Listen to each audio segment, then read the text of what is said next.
اس ایک آیت کریمہ میں حضور کی کئی شانیں بیان فرمائی گئی ہیں۔ یا ایہا النبی انا ارسلناک شاہدا و مبشرا و نذیرا وداعیا الی اللہ باذنہ و سراجا منیرا۔ لفظ نبی کا ترجمہ امام قسطلانی علیہ رحمہ یہاں لکھتے ہیں کہ النبوۃ ہی الاطلاع علی الغیب۔ نبوت کیا ہے؟ یہ اطلاع علی الغیب سے ہے، تو پھر نبی وہ ہوتا ہے جو غیب کی خبریں دینے والا ہو۔ وما کان اللہ لیطلعکم علی الغیب ولکن اللہ یجتبی من رسلہ من یشاء۔ یہ اسی کی شان ہے، غیب وہی جاننے والا ہے، لیکن وہ رسولوں میں سے جس کو منتخب کر لے، جس کو چاہے وہ علوم غیبیہ سے نواز دے۔ تو دو لفظ قرآن مجید میں استعمال ہوئے، الا من ارتضی من رسول، رسولوں میں سے جس پر وہ راضی ہو جائے، ولیکن اللہ یجتبی من رسلہ من یشاء، وہ رسولوں میں سے جس کو منتخب کر لے۔ تو اجتباء اور ارتداء دو چیزیں ہیں۔ اب حضور کے مبارک نام پڑھیے، حضور کے ناموں میں سے ایک مرتضیٰ بھی ہے، ایک مجتبیٰ بھی ہے۔ تو مطلب کیا ہوا کہ وہ غیب کا جاننے والا، وہ عالم الغیب نہیں، غیب کے خزانے کسی کو دیتا، لیکن جب دینے پہ آئے تو مجتبیٰ کو دیتا ہے، مرتضیٰ کو دیتا ہے۔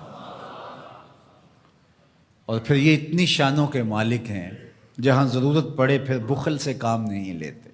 وما هو علی الغیب بدنین، یہ غیب کے معاملے میں بخل سے کام نہیں لیتے، جہاں ضرورت ہوتی ہے وہاں بیان کرتے ہیں۔ سیدنا عمر بن خطاب رضی اللہ تعالیٰ عنہ فرماتے ہیں، قاما فینا رسول اللہ صلی اللہ علیہ وسلم فاخبرنا عن بدء الخلق حتی دخل اہل الجنت منازلہم واہل النار منازلہم، حافظ ذالک من حافظہ و نسیہ من نسیہ۔ کہا ایک دن حضور کھڑے ہوئے مجمع اصحاب میں، اس کائنات کی ابتدا سے انتہائے کائنات تک، یہاں تک کہ جنتی جنتوں میں چلے گئے اور جہنمی جہنم میں چلے گئے، کوئی شے نہیں جو حضور نے چھوڑی ہو، سب حضور نے بیان فرما دیا۔ اب ایک سوال پیدا ہوتا ہے، تھوڑے سے عرصے میں اتنا کچھ کیسے بیان کر دیا؟ تو یہ حضور کی شان بلاغت تھی، اور بطور معجزہ حضور علیہ السلام کو یہ شان دی گئی تھی۔ تو فرمایا، یا ایہا النبی، اے غیب کی خبریں دینے والے، انا ارسلناک، آپ کو ہم نے بھیجا ہے، آپ کو ہم نے بھیجا ہے۔ یار آپ کسی کو بھیجیں اور اس کی کوئی عزت نہ کرے تو آپ کہیں گے تم ہوتے کون ہو، اس کو ہم نے بھیجا تھا۔ اللہ کہتا ہے محبوب تجھے ہم نے بھیجا ہے۔ تو یہ اللہ کی طرف سے فرستادہ ہیں، اللہ کی طرف سے بھیجے گئے ہیں، یہ اللہ کے نمائندے ہیں، اس لیے حضور کی آواز آواز حق قرار پائی، حضور کا بولنا اللہ کا بولنا قرار پایا، حضور کا حکم اللہ کا حکم قرار پایا، حضور کی اطاعت اللہ کے اطاعت قرار پائی۔ تو اس لیے جو محبوب کی بات مانتا ہے وہ رب کی بات مانتا ہے، اور جو حضور کا انکار کرتا ہے وہ رب کا انکار کرتا ہے۔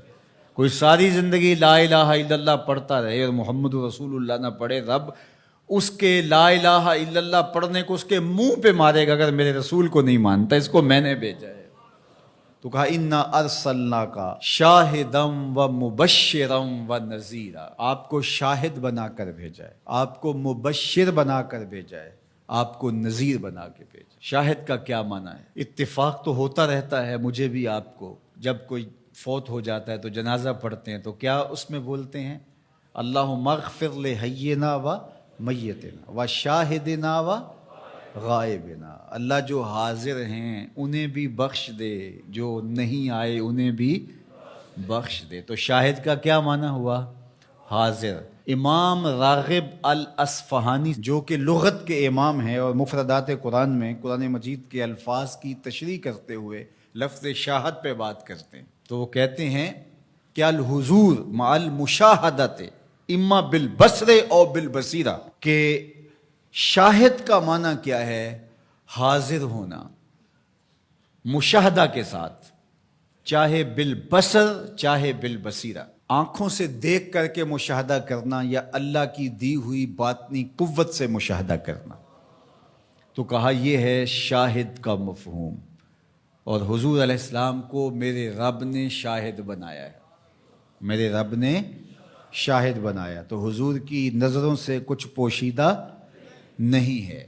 آقا کریم نے ارشاد فرمایا، یہ بھی صحاح کی روایت ہے، ان اللہ زوال الارض فرأیت مشارقہا و مغاربہا، اللہ نے میرے لیے زمین کو سمیٹ دیا، اور ایک روایت میں ایسے کر دیا جس طرح میری ہتھیلی ہوتی ہے، میں پوری کائنات کو یوں دیکھ رہا ہوں جس طرح کوئی اپنی ہتھیلی دیکھتا ہے۔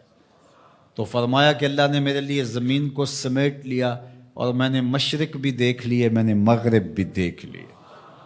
تو زمین حضور کے سامنے ہے جس طرح ہتھیلی ہوتی ہے۔ انی ارا ما لا ترون و اسمع ما لا تسمعون، فرمایا جو میں سنتا ہوں وہ تم نہیں سنتے، اور جو میں دیکھتا ہوں وہ تم نہیں دیکھتے۔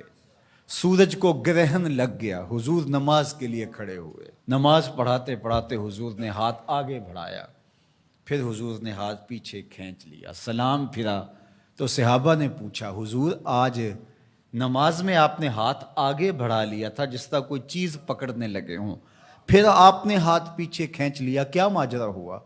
فرمایا جنت میں کھجوروں کا ایک خوشہ لٹک رہا تھا، میں نے سوچا تمہارے لیے توڑ لوں، اور اگر میں توڑ لیتا تم قیامت تک کھاتے رہتے، ختم نہ ہوتا، پھر میں نے نہیں توڑا، میں نے کہا چلو کل قیامت کو ہی صحیح۔ حضور کھڑے کہاں ہیں؟ مدینے میں، صحاح کی روایت ہے، کھڑے کہاں ہیں؟ اور ہاتھ اٹھا کے کہاں تک پہنچایا؟ جنت میں۔ صحیح بخاری اٹھائیے، باب تصفیۃ الصفوف ہے، حضور نے فرمایا صحابہ صفیں سیدھی رکھا کرو، مت سمجھو میں صرف آگے دیکھتا ہوں، میں آگے بھی دیکھتا ہوں، میں پیچھے بھی دیکھتا ہوں، میں تمہارے رکوع بھی دیکھتا ہوں، دلوں میں پیدا ہونے والے خشوع بھی دیکھتا ہوں۔ اے فروغت صبح آثار و دہور، چشم تو بی نندائے ما فی الصدور، انا ارسلناک شاہدا، محبوب ہم نے آپ کو شاہد بنا کے بھیجا، ومبشرا، ہم نے آپ کو مبشر بنا کے بھیجا، خوشخبری دینے والا، نیکوکاروں کو جنت کی بشارت دینے والے، اہل ایمان کو اللہ کی رضا کی بشارت، جنت کی بشارت دینے والے، یہ حضور کی شان ہے۔ پھر فرمایا وَنَذِيرًا، ڈر سنانے والا، کفار کو، عاصیوں کو، بدکاروں کو، اللہ کے نافرمانوں کو جہنم کے عذابوں سے ڈرانے والے، یہ نبی کی شان ہے۔ نبی مبشر بھی ہیں اور نذیر بھی ہیں۔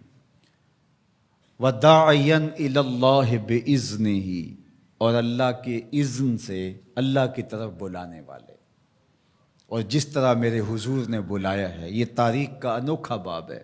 وَسِرَاجًا مُنِيرًا، روشن آفتاب بنا کر کے جس کے جلووں سے ظلمتیں دور ہو گئیں۔ حضور حصی اعتبار سے بھی سراج منیر ہیں، اور معنوی اعتبار سے بھی سراج منیر ہیں۔ معنوی اعتبار سے اس طرح کہ ظلم، شرک، کفر کے اندھیرے حضور کے آنے سے مٹ گئے، ناانصافیاں ختم ہوئیں، اور حصی طور پہ حضور کے مبارک بدن سے نور نکلتا تھا۔ تو ذرا اس آیت کریمہ کو دیکھیے، ایک آیت میں حضور کی عظمتوں کے موتی پروئے ہوئے۔ یا ایھا النبی انا ارسلناک شاہدا ومبشرا ونذیرا وداعیا الی اللہ باذنہ وسراجا منیرا، زیراں زبراں شداں مداں شان اودی وچ آئیاں، عاماں لوکاں رمز نہ کوئی، خاصاں خبراں پائیاں۔